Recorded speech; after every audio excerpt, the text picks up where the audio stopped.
আজ গেছিলাম মার্কেটে কিছু রান্নাঘরের জন্য জিনিসপত্র কিনতে। হ্যালো বন্ধুরা, আমি কণিকা শিলচর আসাম থেকে। Welcome to my daily blog. আজ করব ছোটো মাছের তরকারি পেঁয়াজ দিয়ে, আর করলা করব সর্ষে বাটা দিয়ে। আজ একটু তাড়াহুড়ো করে অল্প স্বল্প রান্নাবান্না করছি। এইদিকে মসুর ডাল করছি কাঁচকলা সেদ্ধ দিয়ে, আর এদিকে আমি কালো জিরে ফোড়ন দিয়ে করলাটা ভাজা ভাজা করে নেব। আর এদিকে হলুদ নুন দিয়ে দিলাম, কিন্তু একটু সেদ্ধ হতে দেরি হচ্ছিল বলে একটু জল দিয়ে দিলাম।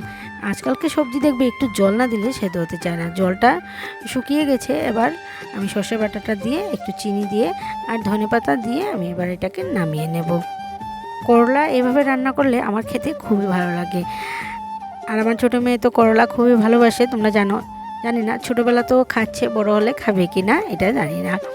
তারপর আমি কালো জিরে ফোড়ন দিয়ে পেঁয়াজটা ভাজা ভাজা করে নেব। তারপর ছোটো মাছটা রান্না করব। পেঁয়াজ দিয়ে অনেক দিন হয়েছে ছোটো মাছ খাই না, তাই আজকে ভাবলাম পেঁয়াজ দিয়ে ছোটো মাছ করি। এদিকে মশলা মেখে রেখে দিয়েছিলাম, হলুদ গুঁড়ো, জিরে গুঁড়ো, শুকনো লঙ্কার গুঁড়ো, ধনে গুঁড়ো আর নুন মেখে ভালো করে রেখে দিয়েছিলাম। তারপর পেঁয়াজটা ভাজা ভাজা হয়ে যাওয়ার পর মাছটাকে দিয়ে দিলাম। মাছটাকে ভালো করে এবার এপিট ওপিট করে সাঁতলাতে হবে, তা না হলে এটা কাঁচা ভাবটা রয়ে যাবে। আর আমি যেহেতু ফ্রাই করি না, তাই এই মাছগুলোকে আমি মশলার সাথে এপিট ওপিট করে ভালো করে সাঁতলে নিই। ভালো করে সাঁতলানো হয়ে যাওয়ার পর এটাতে ঝোল দিয়ে দিলাম। এবার আর বেশিক্ষণ রান্না করতে হবে না, যেহেতু বেলে মাছ একটু নরম মাছ, তাড়াতাড়ি এই মাছটা ভেঙে যাবে, তাই তাড়াতাড়ি করে এটাকে ধনেপাতা দিয়ে এবার আমি আর ফুটে আসার পর নামিয়ে নিলাম। দেখতে পাচ্ছ কত সুন্দর হয়েছে। আজকে একদম সিম্পল রান্নাবান্না। ডালটা সেদ্ধ করেছিলাম শুধু মেয়েদের জন্য, ওরা যদি খেতে একটু অসুবিধা হয়, তাই ওদের যেন কোনো কষ্ট না হয় তার জন্য ডালটা রান্না করেছিলাম। এবার চলে গেলাম একটু শপিং করবো বলে। আগে তো শপিং করতে আমি যখন তখনই বেরিয়ে যেতাম, কারণ একদম আমরা মেইন টাউনে ছিলাম। এবারে একটু সাইডে এসে পড়েছি, তাই একটু যেতে আমার সময় লাগে। তাই যদি মার্কেট করতে যেতে হয় তাহলে অনেকখানি সময় হাতে করে নিয়ে যেতে হয়, কারণ যেতে আসতেও অনেকটা টাইম লেগে যায়। আগে মেয়েরা ছোটো ছিল যখন তখন আমি ওদেরকে নিয়ে বেরিয়ে যেতে পারতাম। এখন তো মেয়েদের পড়াশোনা আছে, ওদের পড়াশোনা বা ওদের অ্যাক্টিভিটিসগুলোর টাইম মেনটেন করেই আমাকে ঘর থেকে বেরোতে হয়।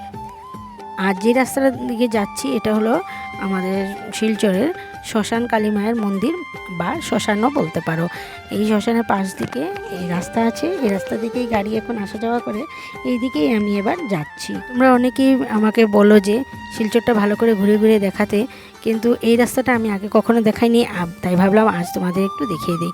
গেলাম তো আমি মলে শপিং করতে রান্নাঘরের জন্য জিনিসপত্র। আমি অনলাইন থেকে অনেক দিন থেকেই দেখছিলাম এই জিনিসগুলো, কিন্তু অনলাইনের দামের সাথে আমি ভাবলাম একটু মার্কেটে গিয়ে দামটাও একটু তুলনা করে নিই।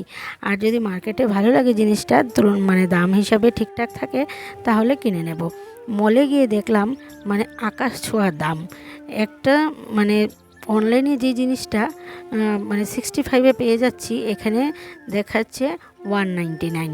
তাহলে কিভাবে আমি মার্কেট থেকে কিনবো? মানে একদম মলগুলো যেমন, আর তাও কড়াইয়ের কোয়ালিটিগুলো আমার একদম ভালো লাগেনি। গোল্ডেন কালারের ফর্ক দেখে আমি ভাবলাম দেখি তো 3টা ফর্ক কত করে। এখানে দেখছি 199। আমি অনলাইনে দেখেছি শুধু 4টা চামচ গোল্ডেন কালারের, তাও 65 রুপিসে। এখানে দাম দেখে তো আমার মাথা ঘুরিয়ে গেল। জানি না অনলাইনের কোয়ালিটিটা কি হবে। কোয়ালিটি যদি ভালো না হয় তাহলে তো মানে রিটার্ন পাঠানোই যাবে, কিন্তু মার্কেটে এত দাম দেখে আমার মাথা ঘুরে গেছে। অ্যাকচুয়ালি এখন অনলাইনে শপিং করতে করতে আমাদের এখন আর মার্কেটে গিয়ে দামটা কম্পেয়ার করা হয় না, তাই মার্কেটে যাওয়া হয় না। কিন্তু গিয়ে দেখলাম বাবা এত দাম, আমি তো কিছুতেই কিছু কিনতে পারছিলাম না।